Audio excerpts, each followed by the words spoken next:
What price would you pay for luxury? For Amma, a beautiful young woman from a small Nigerian village, the answer was nearly her life. Blinded by dreams of wealth and dazzled by a mysterious businessman's gifts, she ignored all the warning signs until it was almost too late. This is no ordinary love story. It's a chilling tale of ambition, deception, and the dark underworld of ritual sacrifice that lurk beneath flashy cars and expensive promises. The story I'm about to tell you has been whispered from mother to daughter across generations as a warning. Be careful what you wish for, and be even more careful about who offers to give it to you. Ladies and gentlemen, this is the price of ambition. A true Nigerian cautionary tale that might just save your life. Before we begin, please remember to like this video and subscribe to our channel for more African folktales and their modern interpretations. Now, let's journey to a small Nigerian village where our story begins. In a small rural Nigerian village in southeastern Nigeria, lived a young woman named Amma. She was blessed with extraordinary beauty that turned heads wherever she went. Her skin glowed like polished mahogany in the sun, and a smile could light up the darkest nights. But Amma's beauty was both a blessing and a curse. From an early age, Amma had been told about her beauty. Elders of the village would comment to her mother, "This one will marry well." Young men would find excuses to pass by her father's compound. By the time she was 20, many suitors had approached her father to discuss marriage arrangements. But Amma had other ideas. Unlike many girls in her village, she had received some education in the missionary school. She had seen magazines from the city showing gleaming skyscrapers, fancy cars, and women dressed in beautiful clothes. These images had planted seeds of ambition in her heart. Amma would often say to herself, "Why should I marry a farmer or a local teacher when I deserve so much more? I am beautiful enough to catch the eye of a wealthy businessman from the city. I want a big house with servants, not a mud hut where I must fetch water from the stream every morning." Many respectable men from the village had asked for Amma's hand in marriage. There was Emeka, the school teacher, who had built a small concrete house with a corrugated iron roof, a sign of prosperity in the village. There was Chidi, the farmer who owned the largest yam farm in the district. And there was even the son of the village chief, who was studying to become a doctor in the city. But Amma refused them all. Her mother grew concerned. Amma's mother would say, "My daughter, beauty fades like the morning mists. It is character and hard work that build a good home. These men who approach you are respectable. They may not have fancy cars or big houses in the city, but they will provide for you and treat you with respect." Amma would reply dismissively, "Mama, you don't understand. Times have changed. I want more than just a respectable husband. I want to live in luxury, not spend my days pounding yam and washing clothes in the river." Amma's mother would shake her head sadly, knowing that her daughter's ambitions could lead her down dangerous paths. She had seen other beautiful girls from the village lured to the city with promises of wealth and glamour, only to return broken or not return at all. But Amma would not listen. She continued to dream of a wealthy suitor who would sweep her away from village life into a world of luxury. Amma often visited her friend Ada, who lived in the neighboring town. Ada was more worldly, having lived in the city for some time before returning to care for her aging parents. She understood Ama's aspirations, but also recognized the dangers that lurked in the city. One sunny afternoon, as the two friends walked along the dusty main road heading to the local market, a sleek black Mercedes-Benz slowed beside them. The tinted windows rolled down, revealing a handsome man with a dazzling smile. Ada whispered, "That is Obinna. He has a reputation around here. He is very wealthy, but there are many rumors about the source of his riches." Before Ama could ask more, Obinna had stepped out of his car. He was impeccably dressed in a tailored suit that looked like a cost more than what most villagers earned in a year. Gold gleamed on his wrists and fingers, and his shoes shone in the sun. Obinna said in a smooth, confident voice, "Good afternoon, beautiful ladies. I couldn't help but notice you both. My name is Obinna. I'm in town on business and would be honored if you would join me for drinks at the Royal Palm Hotel." Ada hesitated, but Ama's eyes lit up at the mention of the Royal Palm, the most luxurious hotel in the area. Before Ada could object, Ama had accepted the invitation. At the hotel, Obinna ordered expensive drinks and food without even glancing at the prices. He spoke of his business ventures in Abuja, his trips to Dubai and Europe, and his plans to expand his empire. Ama was captivated, while Ada remained cautious, noticing how Obinna was vague about the exact nature of his business. Obinna turned to Ama and said, "I find you fascinating. Would you honor me with a dinner date tomorrow? Just the two of us." Ama eagerly accepted. For the next 3 weeks, Obinna courted Ama with an intensity that left her breathless.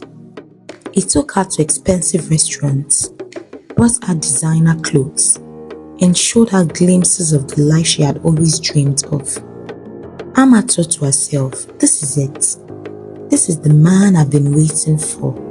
He can give me everything I've ever wanted." Each time Ama returned home from a date with Obinna, her mother noticed the growing collection of expensive gifts, a handbag that cost more than 3 months of a teacher's salary, gold earrings, perfumes with foreign names Ama couldn't pronounce. Ama's mother would say with concern, "My daughter, these gifts are too much too soon. What does this man want in return? Have you met his family? Does he respect our traditions?"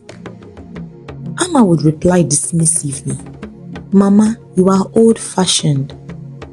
This is how modern relationships work in the city. Obinna respects me. He is just generous because he can afford to be." But Ama's mother couldn't shake her concerns. In their village, proper courtship involved family meetings, background checks, and gradual gift-giving that symbolized respect and serious intentions. Obinna's lavish spending without meeting Ama's family were against everything. 3 weeks into their whirlwind romance, Obinna invited Ama to accompany him on a business trip to Abuja, the capital city. Obinna said charmingly, "My dear Ama, I have to go to Abuja for some important meetings. I can't bear the thought of being away from you for even a few days. Come with me. I'll show you the city life you've always dreamed of." Ama was thrilled. This was a chance to finally see the big city, to experience luxury beyond what their local area could offer. She ran home to tell her mother the news. Ama exclaimed, "Mama, Obinna has invited me to Abuja. We'll leave in 2 days." Ama's mother replied with alarm, "Abuja? With a man you've known for only 3 weeks? Absolutely not. This is dangerous, Ama. You know nothing about this man. Ama said defiantly, I'm 22 years old, Mama. I'm not a child. Obinna is a respectable businessman. Everyone knows him. Her mother replied firmly, knowing of someone is not the same as knowing them. Has he brought his people to meet us? Have we met his family? Do we know where he comes from? These are important questions, my daughter. They argued for hours. Ama's mother even called her brother, Ama's uncle, to try to talk sense into her. But Ama was determined. She saw this trip as a gateway to the life she had always wanted.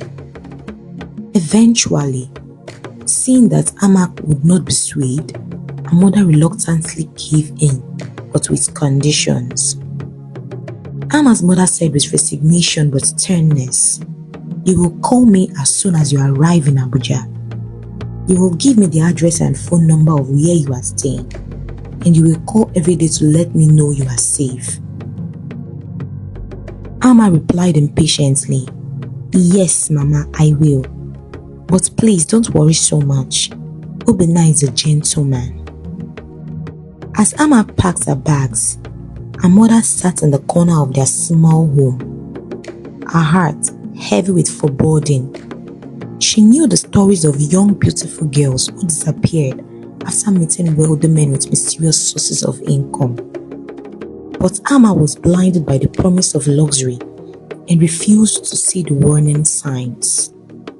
Ama's mother prayed quietly, Chukwu, please protect my daughter. Open her eyes to see danger before it is too late. The day of departure arrived. Obinna pulled up in front of Ama's family compound in his gleaming Mercedes. Neighbors peeked from behind curtains and fences, some with envy, others with concern. Ama stepped out of her house wearing her finest dress, a small suitcase in hand. Her mother stood in the doorway, fear etched across her face. She approached Obinna's car cautiously. Ama's mother said to Obinna firmly, young man, I am entrusting you with my daughter. In our culture, this is a serious responsibility. We must ensure her safety and honor. Obinna replied smoothly, Ma, I assure you, Ama will be treated with the utmost respect. We'll be staying at the Continental Hotel in Abuja. Here is my card with all my contacts. I will make sure she calls you as soon as we arrive.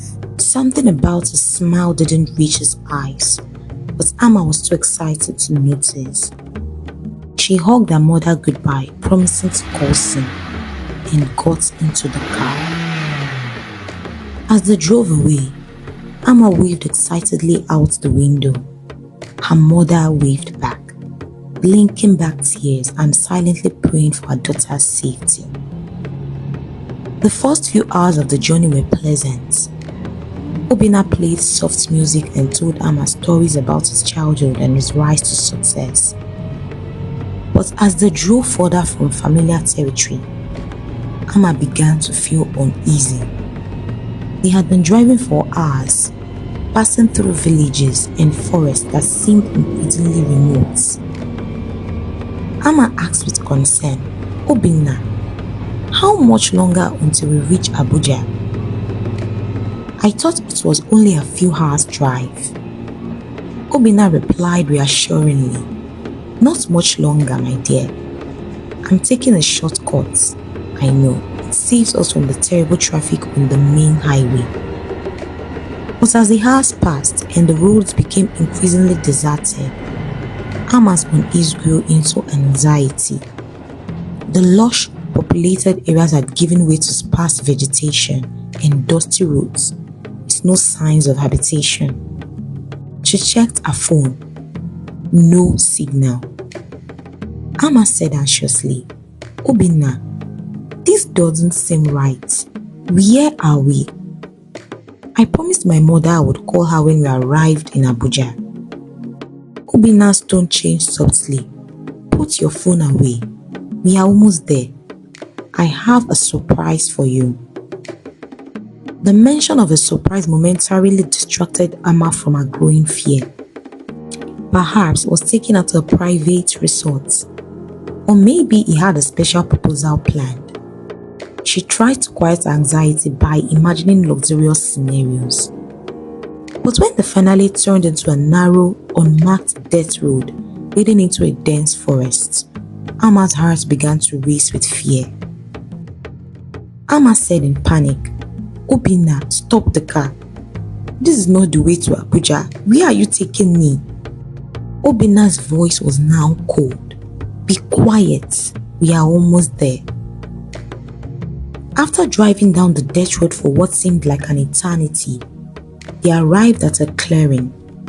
In the center stood a dilapidated building that looked more like the luxury hotels Obinna had promised. Two men emerged from the shadows, their expressions grim. Amma asked in terror, Obinna, what is this place? Who are these men? Obinna's charming mask was now completely gone. This, my dear Amma, is where you will fulfill your purpose. Did you really think someone like me would be interested in a village girl like you for marriage?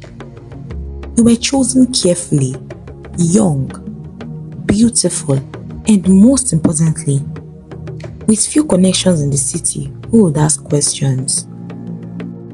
The horrible truth dawned on Amma. The rumors about Obinna were true. He was not a legitimate businessman, but someone involved in dark practices. The stories of ritual killings for wealth, money rituals as they were called, had always seemed like distant tales meant to frighten children. But now, Amma was living this nightmare. Obinna said coldly, I'm sorry, Amma. You seem like a nice girl, but my wealth requires sacrifices. The native doctor requires a beautiful virgin for the ritual that will multiply my fortunes. It's nothing personal, just business. Amma's blood ran cold. She looked around desperately for a way to escape. The two men approached the car, ready to grab her. In that moment, Amma remembered her mother's warnings, her uncle's suspicions, and Ada's hesitation when they first met Obinna. All the signs had been there, but she had been blinded by ambition and his flashy lifestyle. As one of the men opened the car door, instinct took over. Amma shoved the door hard against him, knocking him off balance, and darted out the other side of the car. She ran toward the dense forest, her heart pounding in her ears. Obinna shouted, "Get her! She must not escape!" The men gave chase. But Amma ran like she had never run before. The forest was dark and full of obstacles, but fear gave her strength and speed. She could hear the men crashing through the underbush behind her. Just when she thought her lungs would burst, she heard a commotion and gunshots. Looking back, she saw one of the men had fallen, hit by an arrow. The other two men scattered in fear. From the shadows emerged an elderly hunter, his bow still raised. The hunter said in a local dialect, "Quickly, child, this way." Without hesitation, Amma followed the hunter deeper into the forest. He led her to a small settlement where other hunters lived. They gave her water and listened to her story with grave expressions. The hunter said solemnly, "You are not the first, child. Many beautiful young women have disappeared after meeting wealthy men with no clear source of income. Some are used for rituals. Others are trafficked to other countries, who are fortunate to have escaped." The hunters helped Amma contact her family and escorted her back to her village. News of her narrow escape spread quickly, becoming a cautionary tale for young women with dreams of marrying wealthy strangers. Upon her return, Amma fell into her mother's arms, sobbing with relief and regrets. Amma said through tears, "Mama, you were right. I was foolish. I almost died because of my greed and ambition." Amma's mother held her daughter and said, "Shh, my child, you are home now. That is all that matters." In the days that followed, Amma learned that the police had been investigating Obinna for months. He was suspected of being involved in a ring that lured young women for ritual sacrifices and human trafficking. The authorities had received reports of similar disappearances in neighboring towns. The hunter who had saved Amma turned out to be part of a community watch group that patrolled the forest where several bodies had been found in the past. They had been tracking Obinna's movements after receiving tips about his suspicious activities. As Amma recovered from her ordeal, she reflected deeply on her choices and the values she had dismissed. Amma reflected, "I was so focused on wealth and luxury that I ignored all the warning signs. I thought the village values of patience, careful courtship, and family involvement were outdated, but they were meant to protect us." Months later, Chidi, the farmer who had once asked for Amma's hand in marriage, approached her again. This time, he came with his family, following all the traditional protocols. Although he didn't have a flashy car or designer clothes, he had integrity, kindness, and honest work. Amma saw him with new eyes. She appreciated his gentle manner, his respect for her family, and his patience. She realized that true wealth lay not in material possessions, but in character, community, and love. They were married the following year. With their combined hard work and vision, they built a prosperous farm that employed many villagers. Amma started a foundation that educated young women about the dangers of getting involved with men of questionable wealth and the importance of preserving cultural values that protect rather than restrict. Amma's story reminds us that not all that glitters is gold. In our modern world, where social media often showcases wealth without revealing its source, young people can be easily lured by the promise of instant luxury. This tale reminds us to question sudden wealth, to value the protective aspects of our cultures, and to recognize that true prosperity comes from honest work, integrity, and community. In Nigeria today, organizations work tirelessly to educate young women about human trafficking and ritual killings disguised as opportunities. They teach them to ask questions like, what does this person do for a living? Have I met their family and friends? Why are they lavishing gifts on me so quickly? If you found the story valuable, please share it with someone who might benefit from its message. Remember to subscribe to our channel for more African folk tales and their modern interpretations. Until then, stay safe and remember, true wealth is measured not by what you have, but by who you are.